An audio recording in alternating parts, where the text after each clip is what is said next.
Hello everyone and welcome back to my YouTube channel. आज मैं बात करूंगा कैंसर के हवाले से। कैंसर यूं तो एक बहुत ही ब्रॉड टर्म है, इसके ऊपर बोलने के लिए बहुत कुछ है और ये एक बहुत बड़ा सब्जेक्ट है। लेकिन आज इस वीडियो के अंदर मैं उन सवालात को एड्रेस करूंगा जो कि कैंसर के हवाले से बहुत कॉमनली पाए जाते हैं आवाम के अंदर।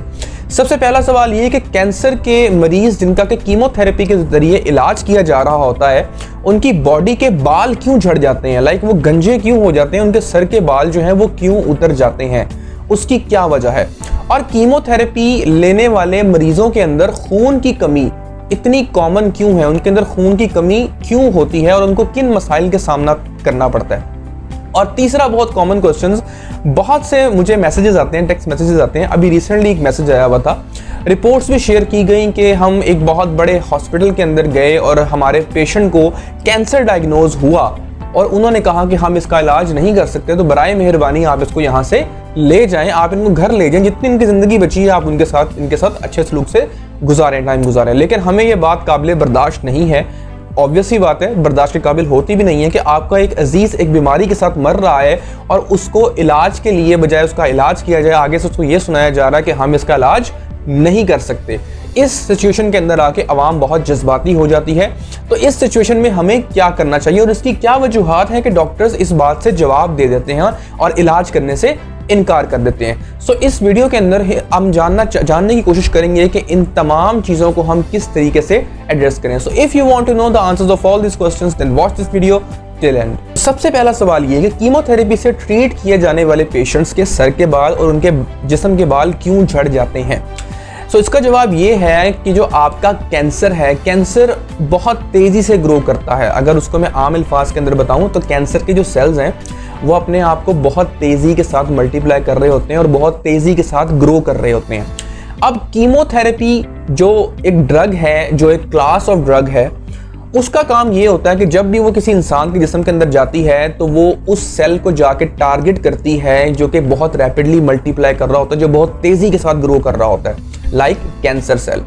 लेकिन हमारी बॉडी में सिर्फ कैंसर का ही एक सेल ऐसा नहीं है जो कि बहुत रैपिडली ग्रो कर रहा है, बल्कि उसके साथ कुछ हेल्दी सेल्स भी मौजूद होते हैं। अब वो हेल्दी सेल्स कौन से हैं? फॉर एग्जाम्पल हमारे हेयर सेल्स, हमारे जो बाल हैं वो बहुत रैपिडली ग्रो कर रहे होते हैं। इसकी छोटी सी एग्जांपल ये है कि आप 10, 15, 20 दिन या 1 महीने के बाद आपको बाल कटवाने की जरूरत पड़ती है। क्यों? क्योंकि आपके बाल ग्रो कर रहे हैं रैपिडली।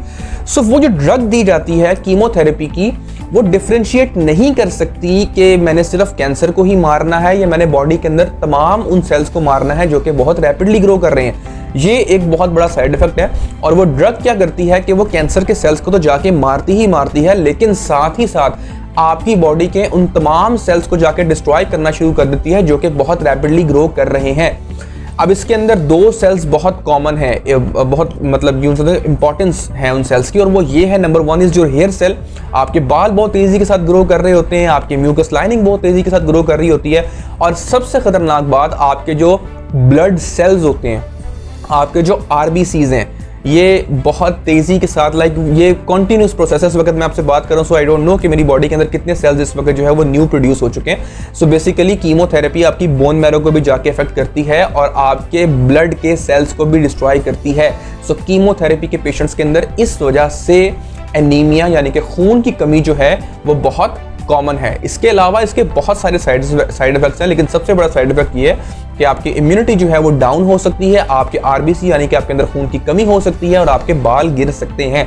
ये सारी कीमोथेरेपी ड्रग्स के ऊपर ये रूल अप्लाई नहीं होता, लेकिन most of the chemotherapy drugs का मैकेनिज्म ऑफ एक्शन यही है और इसी वजह से कीमोथेरेपी हासिल करने वाले मरीजों के सर के बाल झड़ जाते हैं और उनके अंदर खून की कमी हो जाती है। तीसरा और आखिरी क्वेश्चन ये कि डॉक्टर्स ने या हॉस्पिटल ने हमारे मरीज को लेने से इनकार कर दिया और वो कह रहे हैं कि हम इसका इलाज नहीं कर सकते। सो इसका सिंपल सा आंसर ये है कि कैंसर एक बहुत ही खतरनाक किस्म की बीमारी है और उसकी काफ़ी सारी टाइप्स हैं। कुछ टाइप्स ऐसी हैं कि जिनका इलाज मुमकिन है और कुछ चीज़ें ऐसी हैं जिनका इलाज मुमकिन नहीं है।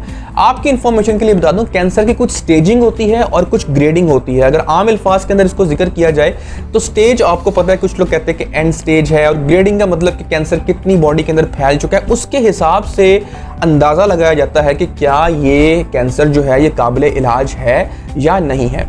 कैंसर का ट्रीटमेंट इस वक्त पाकिस्तान के अंदर इतना सस्ता नहीं है, एक मरीज के ऊपर बहुत ज़्यादा इसकी लागत आती है, और अगर आपको पता है कि आप इस मरीज को बचा भी नहीं सकते और इसके ऊपर खर्चा भी बहुत ज़्यादा आएगा, और सबसे बढ़कर इस मरीज को बहुत तकलीफ भी झेलनी पड़ेगी, और इन द एंड 2 महीने 3 महीने साल के बाद इस शख्स ने यहाँ से चले जाना है क्योंकि हमारे पास उसका इलाज मौजूद नहीं था। इसका बेहतरीन हल ये है कि उसके घर वालों को बताया जाए कि हम इसका इलाज मुमकिन नहीं कर सकते, तो बराए मेहरबानी आप जितनी इनकी ज़िंदगी बची है आप इनको घर लेके जाएं, इनको आसाइश दें, इनके साथ टाइम गुजारें, क्योंकि हम इसका इलाज पॉसिबल नहीं कर सकते।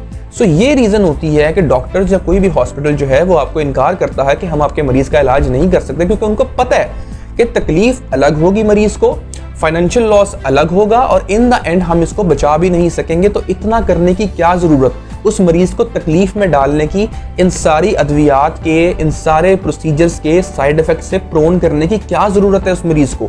सो ये वो रीज़न है जो कि एज अ माशरा अब तो काफ़ी सारी अवेयरनेस आ चुकी है, लेकिन स्टिल ऑब्वियस सी बात है अपने अजीज़ को इतना मरता देख के कोई शख्स जो है वो हाथ पे हाथ रख के नहीं बैठेगा। वो प्राइवेट हॉस्पिटल्स में जाते हैं कि किसी तरीके से हमारा मरीज़ बच जाए, या कोई जितने मर्जी पैसे ले ले, लेकिन अल्टीमेटली आप अपने पेशेंट को सफ़र करवा रहे हैं, आप उस मरीज़ को सफ़र करवा रहे हैं। जब आपको पता है या आपको बता दिया गया है कि इसका इलाज पॉसिबल नहीं है, तो बेहतर यही है कि आप उस मरीज़ के साथ अच्छा वक्त गुजारें और उसको एक अच्छा टाइम दें।